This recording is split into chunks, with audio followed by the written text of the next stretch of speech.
everyone, welcome back to Macro Insight. Today is the 16th of March and let's talk about markets. So what's been going on?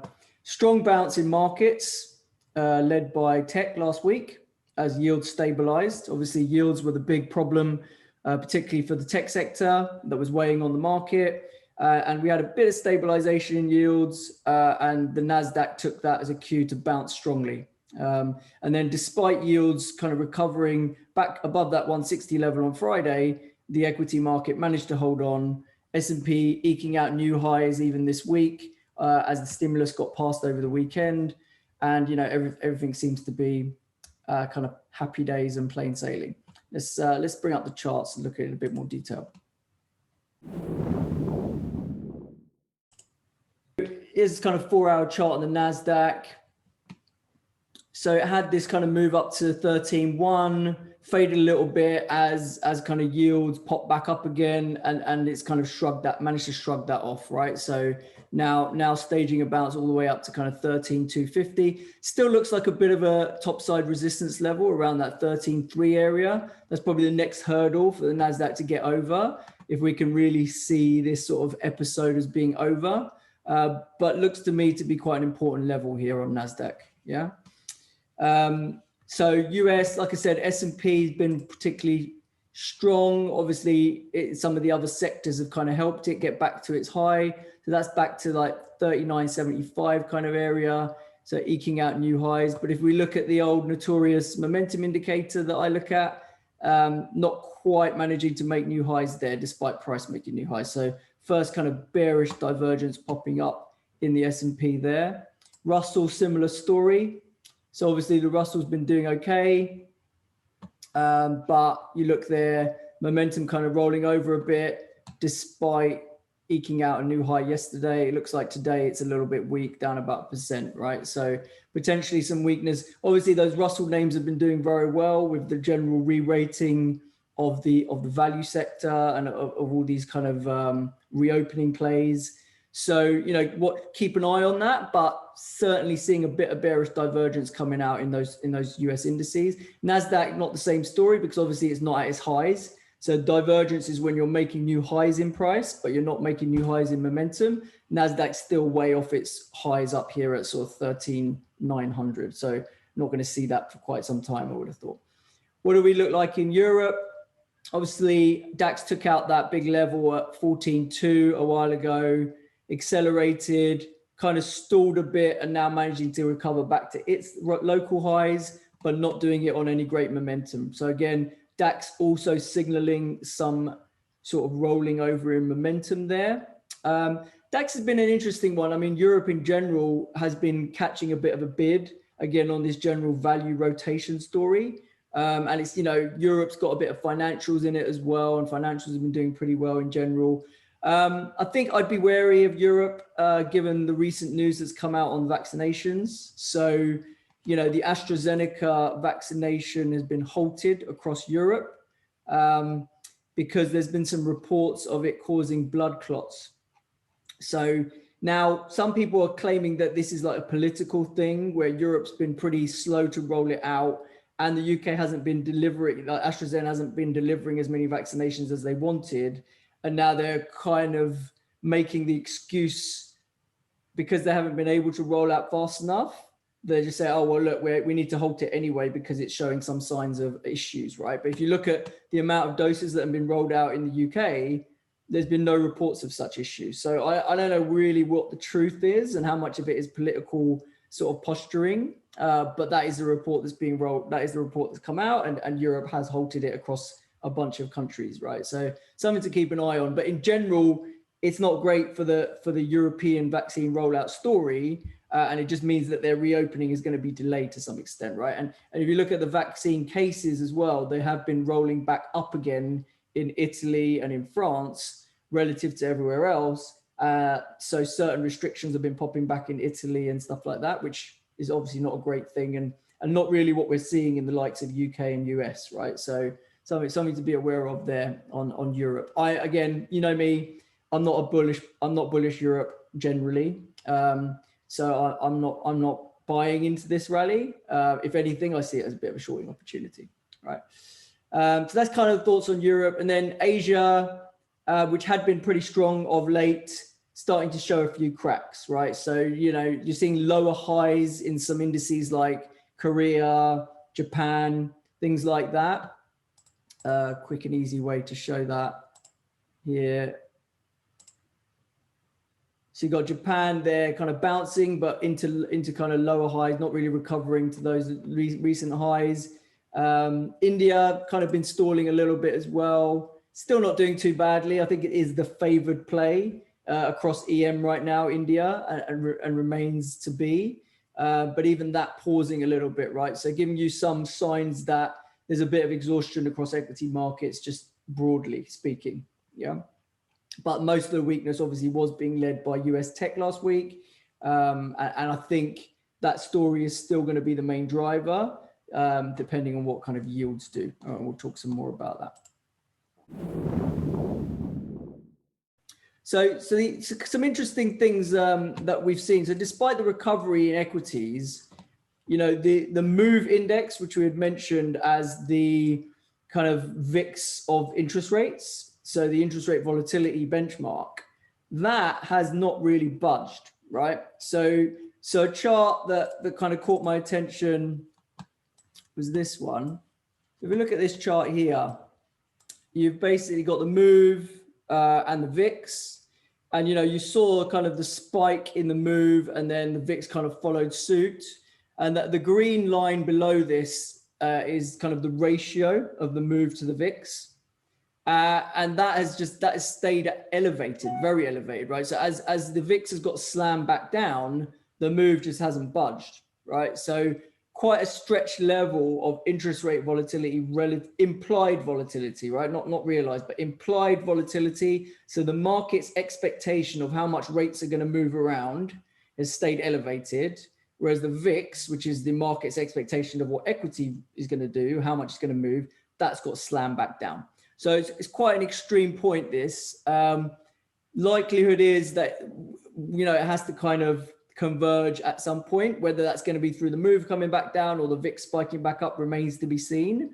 That's one chart. Now, another kind of chart that's kind of telling a similar story.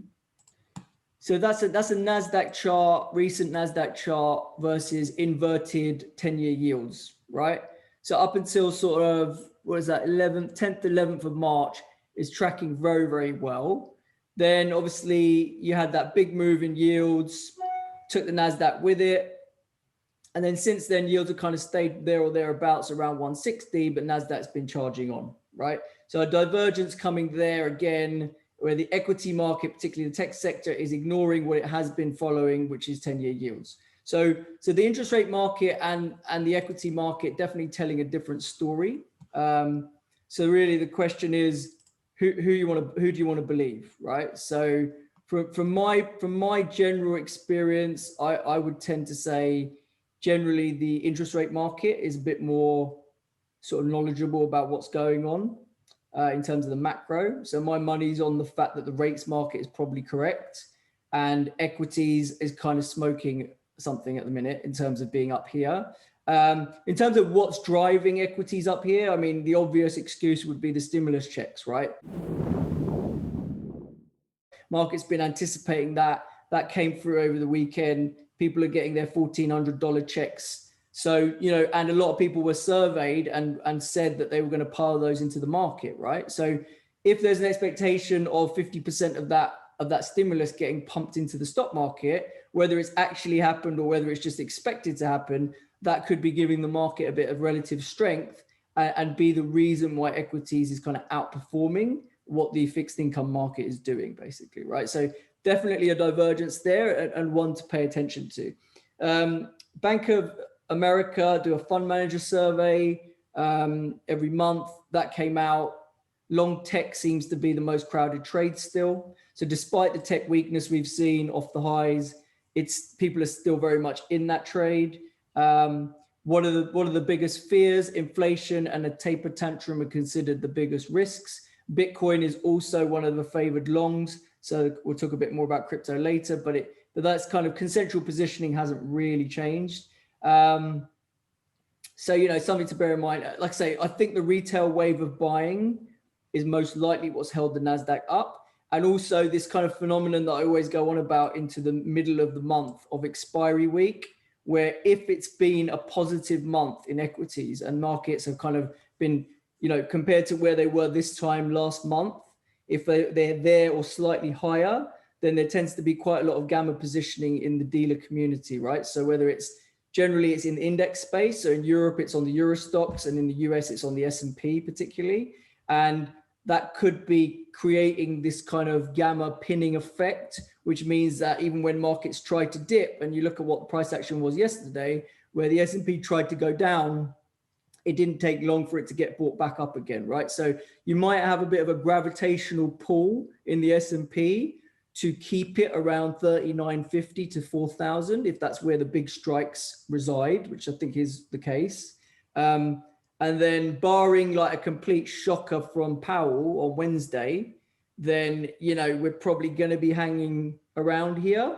And if we're going to get a move in the market, it may well have to happen next week after that gamma has kind of gone away, and the dealers kind of hold less gamma inventory, and therefore they're not going to pin the market anymore, right? So that's kind of what happened last month, if I remember rightly. As soon as the market expired, we were a bit freer to move, and we had a pretty poor start to the following week after expiry. I wouldn't be surprised if we see something very similar happen again. Yeah. So what have we got coming out? Coming out this week, we've got a 20-year Treasury auction today at 5 p.m. So we're going to get another read on, you know, what the foreign buying appetite is for Treasuries, and see if yields move on the back of that. Then on Wednesday, we've got all eyes on the FOMC. Okay. I think it's on Wednesday, right? So SLR, the biggest thing, right? I mean, they're going to have economic projections, and, you know, they're going to talk about QE and how much they're buying per month and stuff like that. The biggest thing that the market cares about right now is the SLR, supplemental leverage ratio requirements for the banks. Okay. So that needs to be extended. That's going to run out on the 31st of March, right? So I'm going to give you a couple of quotes that I've read that were quite interesting from, so Goldman's research. What they had to say about this matter was, we've got 3 weeks until a potentially calamitous event takes place. And unless the Fed steamrolls political opposition from the FDIC and the progressive senators, Brown and Warren, the US banking sector will suddenly find itself with $2 trillion capacity shortfall, making it virtually impossible to continue the Fed's monetary policy and forcing QE to grind to a halt, right? So what does that mean in English? All of this bond buying, all of this QE that the Fed does relies on banks being able to be the intermediary and buy those bonds in the market, basically. If they don't roll that SLR, then the banks don't have the balance sheet to do that, basically. So it means that they can't really do QE anymore. So that's something that the market's concerned about. Nordea says, should the Fed mess up its communication around SLR relief, then we would argue that as much as 650 billion of pent-up treasury bond selling is on the cards from commercial banks, as the banks will be flooded with new dollar reserves due to the TGA drawdown already later in March. It will be Powell's biggest test so far, and we don't count on him passing it, right? So you know, there's definitely going to be a lot of focus on the wording around SLR and what they're going to deliver, basically. So there is risk on this meeting. The equity market doesn't seem to think there's a lot of risk on this meeting, and it's not pricing vol very expensive. But the SLR in the fixed income world is a big deal. Now, I find it surprising that they wouldn't roll it, because if it's really going to screw them up that bad, and if it's going to create a pop in yields to 180, and it's going to make, you know, the effectiveness of QE in question, it doesn't sound like that's a particularly good option for the Fed to not roll that. But they're under a lot of political pressure, apparently, right? So something to keep an eye on. It may well be that he manages to swerve it in this meeting and not say much, because the expiry of it's not till the end of March.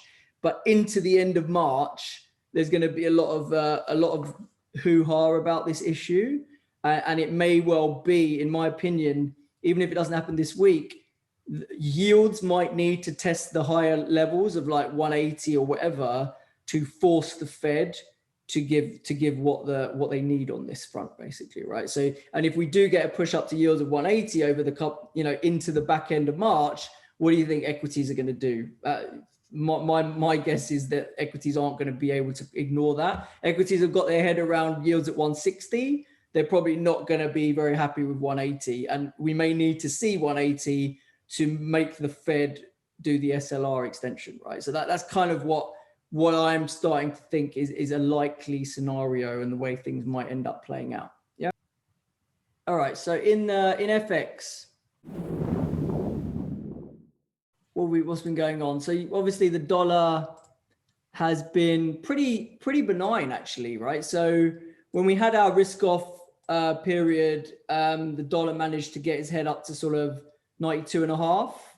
And since then it's stalled. As yields stabilized, it has kind of managed to stall. But if we look at the Bollinger Bands, it's just gone back to its average, bounced off that, kind of hanging around the 92 level, right? So nothing major going on in rates right now. If, like I say, this is going to be completely driven by yields, I suspect, right? So if we see a pop in yields to 180, and then we're likely to see a risk off, and then we're likely to see a dollar bid, basically, right back towards that level. But it does seem like that 92.5 level did act as a cap for now, and you're going to need some quite violent sort of risk off action to get the dollar to break above that 92.5, I suspect. Okay, so but it may well happen, right? I mean, I'm starting to lean towards we probably do get some more risk off into the back end of March. So, and I don't think in that risk off, we're going to see the dollar here or lower, basically. I suspect we're going to see some sort of bid to the dollar, but I don't think it will break violently to the upside. I think there's quite a lot of weight on the dollar. So if we look at the euro, euro staged a strong bounce off 118.30, quite a nice impulsive move, hit about 120, and now it's correcting. So, at some point when that correction is done, a move higher in euro is very, very feasible. Risk reward, if you look here, maybe if you're not particularly bearish for the rest of this week, taking a little stab here to buy euro with a tight stop, maybe below that support there at like 118.70, that could probably offer you a reasonable risk reward there. If we do get a euro rally, if we could take out 120 again. But like I'd say, me personally, I'd see that as quite a short dated trade because I expect some weakness to kick in coming weeks, basically, right? And if we get weakness overall in markets, then I don't think the euro is going to escape that weakness. Okay, and then you've got the pound having quite a nice bounce recently. Today it hit kind of low 138s and it's already nearly back to 139. So yeah, pound kind of doing the same sort of thing as euro. And there's just, like I say, there seems to be a reasonably positive momentum here in the UK. Boris announcing some foreign policy and defense stuff today. I haven't seen that come through yet, what that is, but that may well be driving this latest rally here. Yeah. So yeah, if you want to take a stab at being short dollars, buying some cable here, given the correction, technically the correction's kind of done quite nicely, right? It's retraced back to, these were the key support levels that I had, 138 and a bit, 137. It's come and tested this level and consolidated here. Probably not a bad entry point to play a move back to the highs if you're bullish cable, basically. Yeah, like I say, me personally, I think we're going to get some risk off weakness over the second half of March. So you may well get a better entry point to buy cable if that's the way you want to go. Yeah. Okay, so this was the longer term chart, okay? So you had major levels at 1760 and 1670. We took out 1760, went straight to that level, okay? And we've bounced quite violently off it. Now, if you look at real yields have done not a lot, right? If real yields were the reason gold's been weak, gold shouldn't really be bouncing as much as it is. But there's a lot of flows in that market, right? That may have been looking for that 1670 level to get involved, right? And so that's created some buying. Now, I would argue until we go above 1760, the downside scenario is still very much in play over the short-term downside scenario in gold. And that's what it boils down to, right? People are trading this on different time horizons, yeah? So people who are thinking 1 to 2 years forward are looking at 1670 or anywhere below 1700, and it's not a bad place to pick up some gold, okay? And I don't disagree with that, right? I just think the next couple of months, it's highly unlikely that nominal yields don't go higher. I think they're going higher, and I think they are going to take real yields higher, and I think that's going to weigh on gold, right? So I think, and I think that because that level at 1670, if it gets broken, I think it might trigger quite a lot of panic in gold, that we may see a move down to that lower level of 1570, right? So because we managed to get to 1670 quite quickly, and because I don't think the yield move has played out yet, that's why I favor a downside break in gold still, right? If yields had got towards 2 and we were pretty confident that the Fed was going to step in and say, right, no more, right? Then I would say we're getting close to that magic buying moment in gold where they're not going to let nominals go higher. And that means reals are just going to go negative again. And it's game on for gold, basically, right? And that probably is the longer term outcome. And that probably is the way this plays out. I just don't know at what level of 10-year that's going to happen, basically, right? So for me, I don't think it's going to happen at 160 in the 10-year.